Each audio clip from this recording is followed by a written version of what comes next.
Hey guys, it's Hauser here, and rise warrior. And welcome to the Super Indie Showcase. Today's game is Volgarr the Viking. What's so Volgarr about him? Well, he's a Viking, and he obliterates his foes.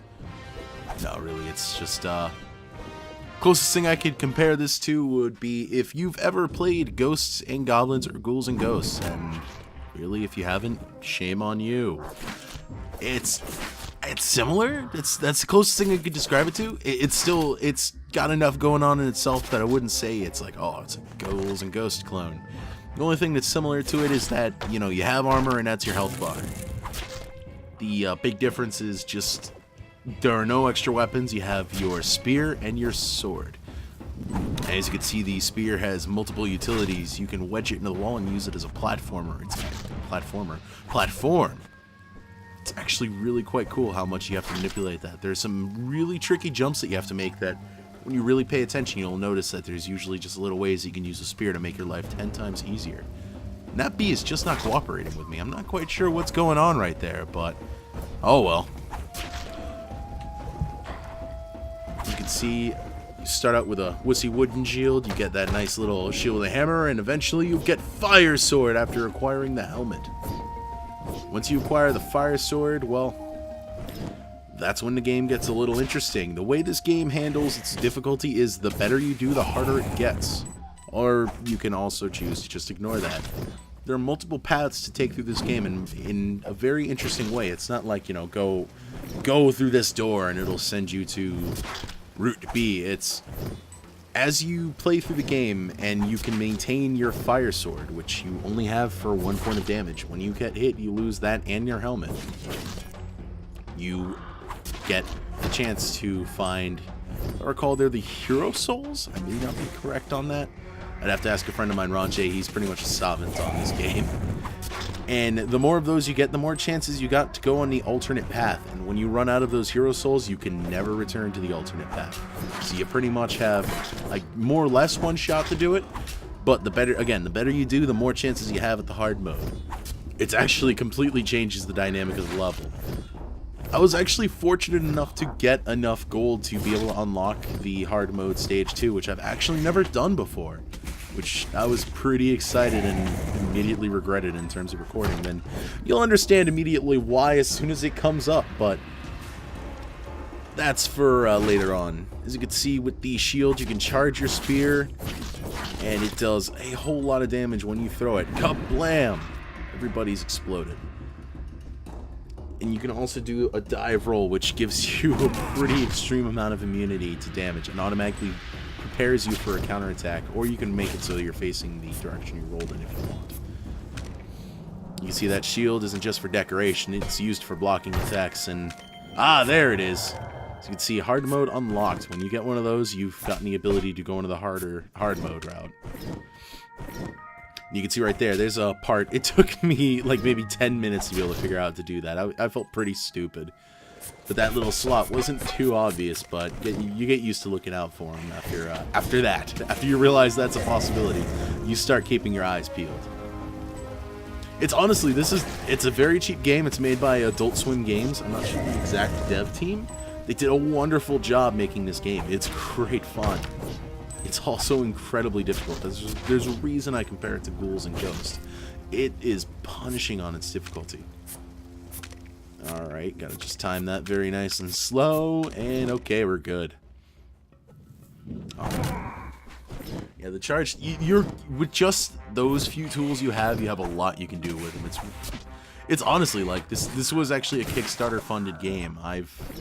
I was not a backer. I kinda wish I was, because they deserved the money from it, and they just did a wonderful job with this game.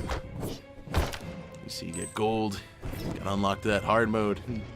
Really, yeah, I've already unlocked it once, but there goes my sword and helmet. It's really, you really want to keep that fire sword for as long as you can, because it lets you really need those extra attempts when you're first learning hard mode. Oh, you see right there, another interesting use of the spears. You can use them for little shields to protect yourself. In this case, protecting myself from being rained on from death.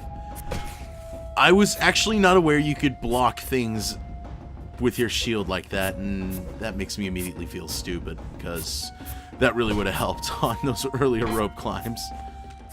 Oh, roll. Got my helmet back. Whoop. Alright. Graphically, this game is really, they did a fantastic job with these sprites. It's really just, it's all very fluid and smooth, and Volgarr is definitely a Viking. There's no denying it. He has got his long, flowing gold, blonde mane. And here's the first boss. You'll tell when you're at a boss fight when you cross a door that slams behind you. Kind of Mega Man-like. Okay. So you can guess, what's the gimmick on this boss? Yep, you guessed it. You gotta climb up its shield and smack him in the face a whole lot. Simple, but pretty cool. I really like how they make it. They really go, these spears are your bread and butter. Get used to using them in creative ways. I mean, yeah, he's not difficult. As you can see, I've already severed his head and defeated him, but I can appreciate cool mechanics despite being, you know, making it easy. Beat the first level in 5 minutes, 43 seconds. Not bad. Another attempt on the second hard mode stage. And, alright. As you can see, when you finish the level, you land here and you get to see your rewards and get rained upon by the thousands of gold coins. 1,290 to be exact. And stage 2 hard mode is opened. You go the lower route to go through easy mode, and I figured why not give it a shot. And yeah, this is not anything I've seen before. This is quite a bit different. Oh, that thing is a little crabby, ain't it?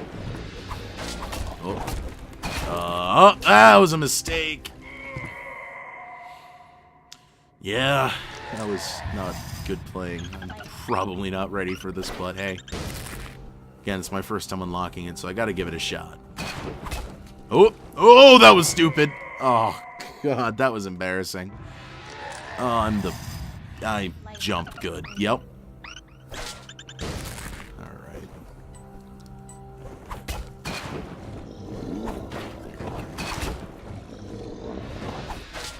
Let's see if I can at least kill this lobster thing.